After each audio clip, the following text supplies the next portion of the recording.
Hello, everybody, and welcome to the podcast. I'm excited today to talk to Hector Cortez. He is the owner of a company called Snack Media, which is a great name, Hector. Thank you. When you think about how we are consuming sort of social media, it's a space I'm interested in, not only as someone who writes cookbooks, but who's in the broadcast space myself, and also as a consumer, like how it's so quickly changing how we're consuming video and finding out about new restaurants and getting excited about the food scene. Hector, tell me a little bit about your journey and how you started Snack Media. Yeah, my journey. So I was actually, and most people don't know this, so I'll share a little piece of information. But in college, I was very into music, and I actually started out in the sound world. So producing, making songs, that kind of thing. So Sure. I bought a DSLR in the attempts of like, I'm going to start recording myself, doing cover songs, and playing for the internet and see if I can gain a following. And so that's how I got my hand on a camera. And once I had that, I was like, okay, this is like fun. I really enjoyed like the visual side of things. And so I started doing senior photos for people just to see if I had a good eye for it. And it turned out I did. Fast forward a bit, did a marketing internship with a company called Woodchuck USA, where I got to use my camera skills, video skills to create product videos to actually make sales on e-commerce. And I was able to drive their numbers significantly over a 3 month period just with videos and photos on Instagram. And I was like, okay, this is super cool. Like, not only can I create, art, which I thought I was doing at the time, but I can also move the needle in a business sense. And that felt very empowering as a young college kid. So I kind of Absolutely. drift, yeah. So I kind of drifted away from the music and kind of focused on like, let me make videos. I really enjoy doing this. So we have seen a lot of transformation in this space. How long have you had Snack Media as a company? So Snack is a COVID baby. It was born in March of 2020. Um, and that's kind of the second iteration of my video company. In 2017, I had my original video company, which was called Hecko, which is just a combination of my first and last name, the classic name. Um, and not a lot changed from the first company to the second company, besides like a 1 year hiatus where I had joined a client of mine in a program called Techstars. And I'll give them a shout out. Basically, it's an accelerator program for apps or ideas. And I took a 1 year off hiatus to join that because it was a really good opportunity for me to get actual marketing spend, uh, more than I ever had before behind my creative ideas. So we were able to push this idea creatively and through the ad space world. And so I took a year hiatus. Leaving that, I realized that, um, you know, in the early days, we were creating these kind of one-off flagship videos for companies, right? So I could, for example, if you've been to Crave, they were a client of Hecko a while back, and we did a beautiful video, full set, Yes. multiple locations, all that good stuff, and it was about a minute and a half, 2 minutes, and I still love that video visually, but I realized like, man, companies can't just make one video a year or every other year and expect to gain traction. And also like the value, the ROI isn't there anymore because they're like high ticket items, you know? Yeah, a Um, video like that costs, my experience would be about $10,000 by the time it's all said and done. exactly. Right. And so the ROI just started to like not make sense anymore. It's like, hey, I'm getting less content, very infrequently, and it's also super expensive. And anyone can tell you that formula doesn't work, you know. Um, and especially in the startup space with the Techstars program, it was very evident like, oh, we need to create like multiple pieces of content every week with ad spend just to see it perform well. And so I got hands-on experience, and it almost kind of became my thesis of like, it needs to be short, it needs to be to the point, and it needs to be often. And from there, I was like, that's going to be my new company once I venture off from the startup. It's going to be called Snack Media, short, bite-sized pieces of content that are at a more approachable price point. Everything's relative, but that's going to be feasible on a monthly basis, which is what I thought. So, Yeah. And there's still a big difference between you holding up your camera and doing something quick and easy and down and dirty and having someone that has like a story in mind that's producing something that is still small and snackable, but they have like a beginning, a middle, and an end, even in that short narrative time frame. yeah, yeah. It's funny because like the lines are starting to get blurred between what it used to be and what it is now, and it was kind of a bit of an identity crisis. And it's like, well, do we do high end stuff because we have that technical skill and we can make beautiful imagery, and there's sometimes a need for that. For example, internal projects at companies, sometimes they need a professional high level video that's 3 minutes long that they share with their thousands of employees, and we get that and we enjoy that and it's great. But the day-to-day activity, I think, is on social media. That's where I do all my consuming. I think that's where a majority of people will watch videos. So I really wanted to be a social video first company, because I think that's where the game's played right now.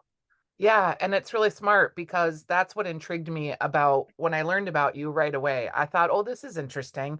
He's coming at it from where the consumer is versus where maybe the companies are. And all of that will come together. And then I saw some videos that you did for Billy Sushi. And, Yeah, Billy is a crazy, larger than life character. So he has a lot to play with. But what I got about that is they were so well produced, they were quick, and I knew they were driving business to Billy because Billy is also a good businessman and he's not going to do something that he doesn't think is bringing you into his seat to eat some sushi and drink some sake at his establishment. So I thought that was pretty cool. When you approach a customer like a Billy or a Crave, because I'm assuming restaurant space is a good space for you. yeah. So I mean, ironically, Billy was kind of we had a hiatus from restaurants after Crave. It was mostly B2B clients for a while, and Billy kind of showed up in my text messages one day. And like you said, larger than life ideas. Some friends introduced me to him. He's like, "Hey, I got this giant thing called a Sherp." And I listen to rap music. I saw the Super Bowl, Kanye West in the Sherp. I knew exactly what that was as soon as I got that call or the text message. So I was like, What is yeah, I it have for the that. listener that maybe doesn't know? So a Sherp is like a 9 foot tall, semi aquatic, bland vehicle, all terrain, where its wheels are about 5 feet wide, and they look like inflated balloons. Four of them, and you can drive it on grass. You can go into water. You can go on roads. Basically, it was designed to traverse like Siberia without breaking down. Yep.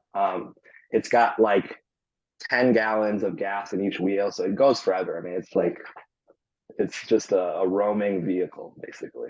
So Billy ends up with one of these, probably from someone that he knows. He actually ended up buying that. I don't know if I can say that publicly, but he bought it off of a friend. And That's so it's his. hilarious. He has it. We've used it. We filmed a few videos from it. Um, but yeah, we didn't do a ton of restaurants. And then I had that with Billy. And here's what I'm starting to notice with restaurants is I think they get so much content from people posting it themselves that it's tough for them to go, okay, now I want to make my own. And they're not really being serviced in that way. And we actually think that's a huge opportunity because I think it's good to have user created content, right? I think it's amazing when anyone makes a video for you. That's great. Yep. But if you want to tell a narrative or you want to remind people, you have to get on the ball and do it yourself. And that's what's special about Bill is he understands that. He's like, hey, I want to be a brand. I want people to see it from my perspective. There's stories to be told from my angle, and we get to do that with him. And I think like gone are the days, and I'm guilty of this, where you'd go into a restaurant and the lighting would be horrible, but you'd have a beautiful dish and you would take the pictures and you would try your best, but they always looked a little crappy. I just posted some pictures from a dinner I did last night at the Lexington, and as I was posting them, I knew they were terrible and I did my best, but that isn't the same as the chef, sitting in the kitchen and micro tweezing those fish eggs onto this oyster with this beautiful Right. minuet. that's the narrative that he wants versus, my eating it at my table and it looking grainy and horrible in my photos. Yeah. And So, even beyond that, he's, just to give Billy a shout out, he's very much about like, he's a happy, jolly guy. And he wants people to feel that when they come to Billy Sushi. So it's actually been so much less about focusing on the food and more about like, are people smiling when they watch the video? And he genuinely is like, that way. And he wants people to be that way. So that's yeah, super cool. and he is that way as a human being. He's fun, and that when you go to his restaurant, you feel that in a lot of different touch points throughout the restaurant. So you're in an industry that's kind of funny because I've been in this industry too, and anyone with a phone thinks they can do it cheaper, faster, better. It'll be good enough. What do you say to that person that's not spending any money to create these types of snackable videos, but really could use them in terms of generating traffic? What do I say to them? Well, we're launching an ad here soon, an internal ad that my team is creating. And we're also partnering with Eat, Drink, Dish, if you've heard of them. I sure have. Yeah, Golness. So Golnaz and I are partnering on this. Because I'm truly about like providing value to like being in that startup scene and running my own company and see dollars going in and out. You're only going to do something that works for you financially. And I think what video companies have gotten wrong in the past is that like the financial responsibility around making a $10,000 video once a year doesn't work anymore. And that was a hard pill to swallow for me in the early days because it was like, oh, cool, I'm finally good enough to make these videos. And now it doesn't make sense anymore. Yeah. And that's my perspective. Some people might argue. But as soon as we kind of swallow that pill and go, no, let's own this social market, like the social space where it actually works, it actually moves the needle. Then it's like we've been busier than ever. Like, it's keeping up and getting videos out the door is now the new challenge for us. And how So I would much? say, Oh, go ahead. yeah. So to answer your question, like if you're a restaurant owner that's not doing this, and if you have reserves to spend, I think this is a really good space to start. And it's never an immediate magic bullet, but I think if you commit to it for a few months and you start making good content, people will see it if it's good content. And when people see things, they get excited, they go reserve, they make plans. Like that's just how society works. It's also kind of weird, and I don't mean to knock on restaurants because I've been on both sides, working in them and marketing them. But it's also kind of weird that this expectation of restaurants is that like they can't afford to advertise, that the advertisement is their food or the customer walking by. And it's like, no, every medium, every service business needs to be reminding people why you should be thinking of them top of mind. And yes, it can be expensive, I guess, and that's maybe a reason not to do something, but it's like, a restaurant comes and a restaurant goes, and it's like, oh, well, the neighborhood didn't support it. Well, what did you do? Like to reach out to the neighbors and to let them know, like, what your specials are, what you're doing, what you do different. I feel like restaurants have gotten kind of a little lazy in their marketing in some respects, relying on the consumer to do it all for them with reviews or Yelp or whatever the user generated content is. It's like, no, control your own narrative. Right. Yeah, I would agree. I think, I don't run a restaurant, so I couldn't say like it seems very difficult, I would say. I think And it I is. think I think it requires like kind of all of your attention on just running it. And so I think that's where the pain point is for restaurants to go, oh, let me add becoming a video content creator. And we actually kind of make that joke with Billy in some of his ads. He's like, man, I now I just got to saw live it. this, right? Because that is the joke. And in our new ad that's coming out, we kind of poke fun at that too. It's like, okay, now I got to run a restaurant and become like a media icon and know how to edit and all this stuff. Or I can hire an influencer who's really focusing on themselves and not my restaurant. Um, so we poke fun at those things, and we're snack citizens. We want to solve that problem. Like, let us make the videos for you because it is time consuming. It does take talent. It takes research. And as a restaurant owner, you shouldn't be doing that. It doesn't make sense time wise. And so the cost to do it yourself versus us, I think is actually way less expensive just to have us handle it. So let me go back to you're going to partner with Eat, Drink, Dish.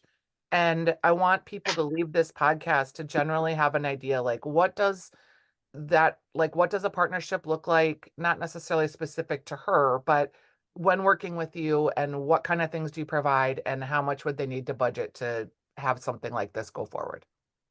Yeah. So touching on the Eat Drink Dish. So what I was looking at in the market is like we want to make videos that get views is what we're attempting to do. Dare I say viral? I think people avoid that Dare. word because it's like, right?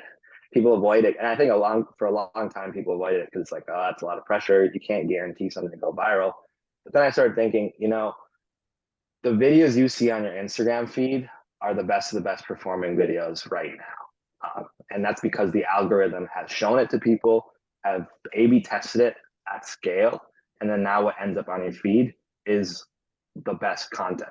Like that's what it is, whether you like it or not. And that's kind of a discovery I also made. Um, and so what we do is we take videos that have a good structure, right? That have a viral tendency. And we reverse engineer those, and then we go to Billy or other restaurants and we make those for them. So you're getting a really high chance of your video getting high engagement, right? So that's our base. That's where Snack Yep. is starting and operating right now. Well, then Instagram came in and said, like, hey, we're going to do collaborative posts, right? Where it shows up on your feed and the person you collaborated's feed. So you can kind of share your following base. And that's where Eat Drink Dish became very, very interesting because she's already got a very, very engaged foodie community of 75,000 followers um, that are wanting to watch food content. And so the perfect marriage was, well, let us make the videos that have high engagement, have a tendency to go viral, and then let's do collaborative posts with Eat Drink Dish so that they also get that immediate exposure from her audience. But then again, not to take away the spotlight from the restaurant because of how the collaboration posts work. It also is on their feed too, right? So now you get this video that's on your page, likely to go viral, has an immediate 75,000 audience plus whatever their actual, let's say it's Billy's following. Yep. And now you have a formula that's going to more or less guarantee that you're going to get eyeballs on it. And I felt like that was too good of a pitch or a value add to not do. And so that's what we're going to do. So It to makes get to the me, price thing, yeah, go ahead. so to get to the pricing, it's a Golnaz and I are doing a split on it where we produce it, she posts it. Right now we're kind of doing introductory price, going to be $1,500 for a reel. And you can do, one a month or up to 4 a month. You get some price cuts if you do more. But yeah, we think like the right restaurants will understand that that's pretty big and they can recoup that really fast. So Yeah. that's what we're offering. We're I excited about it. also just I feel like this is a good opportunity. Golnaz and I have been what do well colleagues, friends. We're friends, but we're not like personal friends. We've been more like in this space friends where Yeah. we've had coffee a few times. We're friends. I mean, that's weird to say. Well, we're not friends, we're colleagues, but like we have had coffee a number of times. We've coached each other on different things in this space. And it makes me just personally really happy that she's found you and you have found her because she has just painstakingly built up this audience over time. And she has been very solid and stayed the course in building this audience. And the algorithm has changed. It used to be beautiful pictures, then it was user generated content. Then it was, it's really evolved. And I just like her so much as a person. She's a young lady that has grown personally herself. She's moved a few times. Like, it makes me super happy that she now has this link with you and also this huge audience base that she has cultivated. It is hers. She's worked it hard. Yeah, she's kind of grinded it. And I spoke to her about this. I'm like, your account's been around for a while, and like the rules have changed over the years, and like your ability to adapt through it is pretty astounding. And so, I mean, she's got the proof is in the pudding. I'd say she's Yeah. really done a good job. and we just get to be an extension of that, you know, Yeah. continue on into the next era. I can show you a little clip of our ad. Billy's featured in it, and this is not released yet, but we're talking about the pain points of making videos and Yep. not getting not getting views. And I'll show you Golnaz is in this towards the end. It's so funny. Um, there Oh she yeah, is. she's so cute. Look at that. I So love that's it. coming soon. But basically, you know, it's a boiled down version of what we're talking about, where it's like, hey, making your own videos is hard. You should do it because it's the best way to share, you know, your story, your food with the world. And we want to help you do it at the highest level. So work with us. Can we talk a little bit about just like some general trends and social things you're seeing at this point? So, like, they just made an announcement today that TikTok and Universal are having a music licensing problem, and they're going to start taking Universal music off of TikTok. Um, that seems like an opening for other companies, but also TikTok has tried to launch kind of a music version like an Apple in other countries. And so that is seen as a impediment to them doing that in the United States further. What do you see? Like, what's the next thing? We've Later Eight. Have you experimented with that at all? That's another food site. No, I haven't. Later, eh? Yeah, and it started out and it was going to be like the thing, and then it's probably not the thing. You know, TikTok, I think I was slow to it just because it was like, ugh, one more thing, and then they everybody got scared that it was like the Chinese were spying on you on your phone. When Yep. you rank importance, is Instagram still where it's at for like visuals, Facebook for communicating with, let's say, the older folks, and TikTok now the younger folks? And do you have anything that you're watching on the horizon that's next? Yeah. So I think what you said does ring true a little bit, but you know, I've sent my mom TikToks and she's watched them, you know. So I think like that, I think it's all kind of homogenizing, if I'm being honest. Yeah. I think, you know, definitely the people that are creating on TikTok are young, just because that's, you know, creating is different than consuming. But I think there's a lot of people consuming TikTok, Instagram, Facebook. Um, Here's what I'll say about TikTok. It is a random mess of an algorithm where we can't. I struggle to reverse engineer those in any meaningful way, and I'm being fully transparent. If there's someone out there that says I'm going to make you go viral on TikTok, they're definitely lying to you, or they know something that not a lot of people know, because it doesn't seem to operate in a logical way, at least to me. um, I think Instagram for business still makes way more sense, um, because there's a certain level of predictability and strategy that you can actually write down and start to execute. Um, and you know, to give an example of that, we've posted every video that we've made from Billy on Instagram on TikTok, and none of them have performed as well, besides maybe one that did just as good on TikTok as it did on Instagram. And then there was one video that did okay on Instagram that did really well on TikTok by like 10x, you know, Yeah. any of his other videos. And there was no rhyme or reason for that. So TikTok is a little too chaotic for me to offer as like a service. I would say repost anything you make on the TikTok. Is there truth to the idea that if you make something on TikTok and it's watermarked and then you put it onto Instagram, that they power it down? Yeah, I think that's a thing. I think so too. Yeah. And then when you are making, do people still care about photos? Like, are just static posts a thing anymore? I would say no. Um, I've heard some rumblings of like carousels still being big, but it's also like carousels with a video mixed in the middle. Some really weird stuff like that, where Hmm. it's like two photos and then a video. And you know, to me, that's just like a video with like a trailer at the beginning, kind of thing. So I would say deprioritize photos, absolutely. How do you Um, feel about, um, there's a service called CapCut that is a video editing service that makes making slick, creative videos pretty fun and fairly easy. Is that something you like or?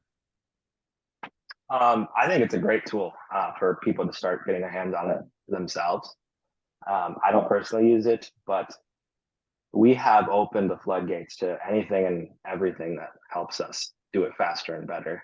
So like AI captions, that's a thing we use all the time. Um, even some AI editing of long format is becoming a thing too, especially for like podcasts like this, right? We can chop it up and get the best 15 clips without watching the footage back. That's a very new thing that we're doing right now. And that just helps us with velocity. Uh, so I think, yeah, CapCut's great. We don't use it professionally. Not that you can't make good stuff on there, but I think it's a good tool. I despised Canva in the early days, but I get why people use it because they don't want to learn Photoshop and they're not going to. And there's marketing professionals that use Canva and they're going to continue and Canva will get better. So, Yeah, I think it'll get better too. I've used it for a long time, but it was still, yeah, it was hard to use and still is. I mean, it gets a yeah. little better, but I've Hmm. learned I used to like get all try to get all creative with the templates, and now I'm like, nope, just use what they have and change out the elements, and you'll save a lot of time. Yeah. Um, And that's kind of the thing right now. It's like, as creatives, and it's the last thing I'll say and let you ask your question, but as creatives, like there's like, you want to contribute to the world in a unique way that's only yours, right? That's how most creatives feel. Like this was my idea. I thought of this. This is my contribution. And I had that feeling for a long time. And then I started realizing like, well, I kind of borrowed that idea from something else I saw. And then I saw someone else do it. And now I'm doing it. And now it's like, are there really that many original thoughts going out into the world? You know, thank and now we you. get into some big topics here. Okay, Yeah, okay, because I really geek out on these thoughts about cookbook writing because I'm writing all these recipes. I maybe see a rest like I'm consuming a lot of content myself. So I'm right, seeing things, I'm being exposed to things, I'm at restaurants eating things, seasonality of ingredients are coming across my plate. And then I'm like, okay, I need to make something for the Super Bowl. Well, I want to make a like buffalo chicken type thing, but like the wings have been done, the dips have been done. It's incredibly hard to come up with something super original. And then even when you do and you look for it, you can find 55,000 versions of the same thing that you thought was yours. It's right. becoming really challenging. So I'm just trying to lean into the space of intent.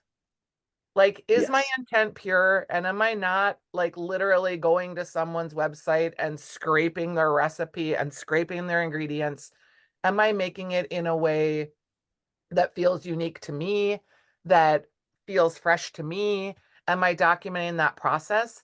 And that's the only way I've come to some peace with this situation. I yeah, don't know about you. yeah. It's a strange world. It's taking that quote like "good artists cop" or "good artists." What is it? Something about great artists steal. Yeah. I Uh, mean, in a sense too. And if you look at TikTok, it's just a ripoff of the original like Instagram, and then Instagram ripped off TikTok for Reels. Like it's just all a big soup, right? yeah, and actually, I always mourn Snapchat because they were the ones that did stories, and they just got completely left behind in the ether of the internet. Which is And kind like of everyone, weird. it's super weird. And they really did some innovation in the early days with the stories, and we still use stories now, which I think they kind of fell off a little bit just because it became like everyone's junk. But I really like stories. I thought stories was cool. And then as soon as Instagram got it, I was like, man, that's so upsetting. They just stole it and no one cares. And I Do had you like still no use personal. Snapchat? I don't. I left it behind because it's just using what people use is, Yeah. I think, what wins. I used to be an Android guy, and I still enjoyed Android, but everyone wanted a FaceTime or iMessage. So I still think Apple should do a subscription-based iMessage and FaceTime for any phone platform.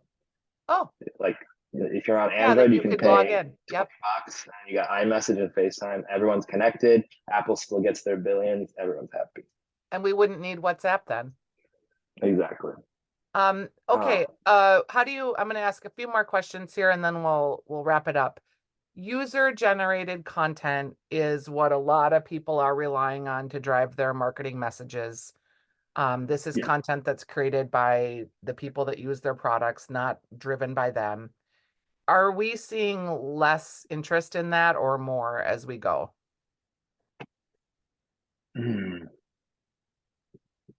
That's a good question. Let me think about that for a second. Because some of it's so bad. Some of the bad stuff does better than some of the good stuff.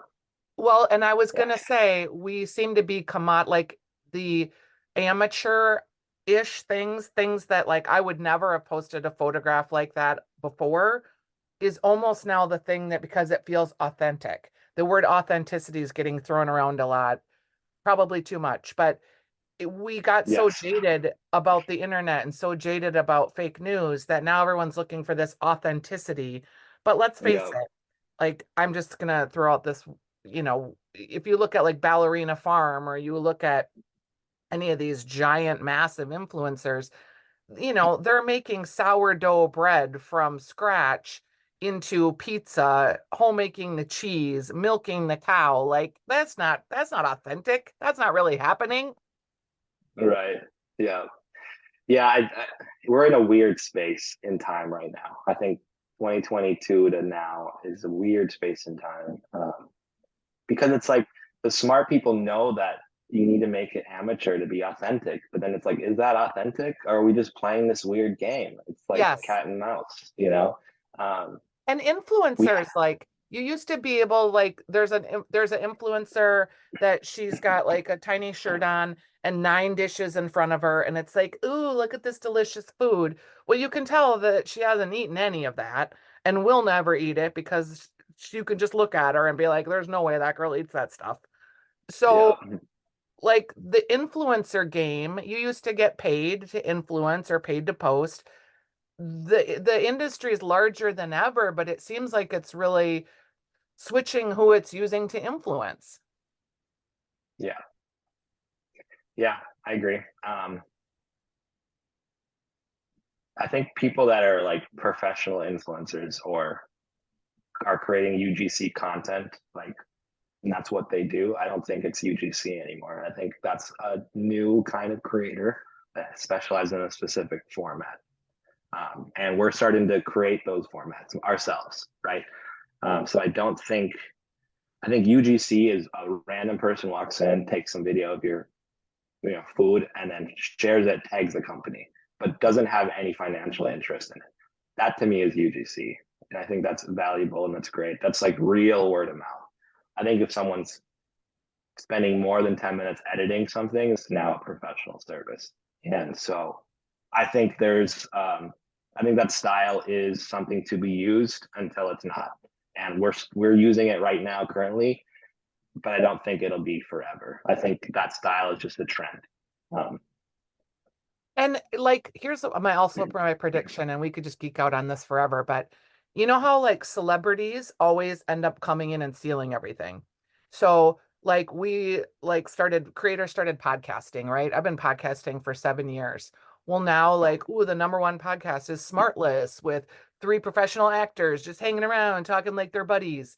And we're going to see like endorsements. UGC content is going to be Ryan Reynolds running across our Instagram screen, with him and his hot wife, and they're going to eat dinner at so and so. Like, as soon as the content creators create stuff, then the celebrities and the influence comes in and the money, and then right, the content creators have to go on to the next thing. right, exactly. Yeah, I think Snack is positioned in a good way where there was like this return to authenticity in UGC, and I think that's working for now. But then when everyone's doing that, then it's going to be a chase back to quality. So I'm dreaming about the Crave days where we're filming high end again, and that might come back, and we're prepared for it. But I think it's just keeping a pulse on what's working. I think they're going to be documentary style, like 10-minute little, and I think it'll probably happen on YouTube, and then the other platforms will find a way to make longer content. Yeah, yeah, I agree. I think it's you got to watch the market and move with it. I got tired of fighting against it and wanting my own idea. I'm like, okay, what's happening right now? There's real So value in that, Hector. So you're smart. yeah, I, I've loved chatting with you. It's been super fun. Good luck. I am excited for you. I will spread the word and be an evangelist for you because I do think that this is something that people in the food space could really utilize. And if Billy's any indication, that guy's smart. I know he's not doing it if it's not putting butts in seats. So yeah. Thank thanks, you. Hector. Appreciate it. It's great to chat with you. Great to Bye meet bye.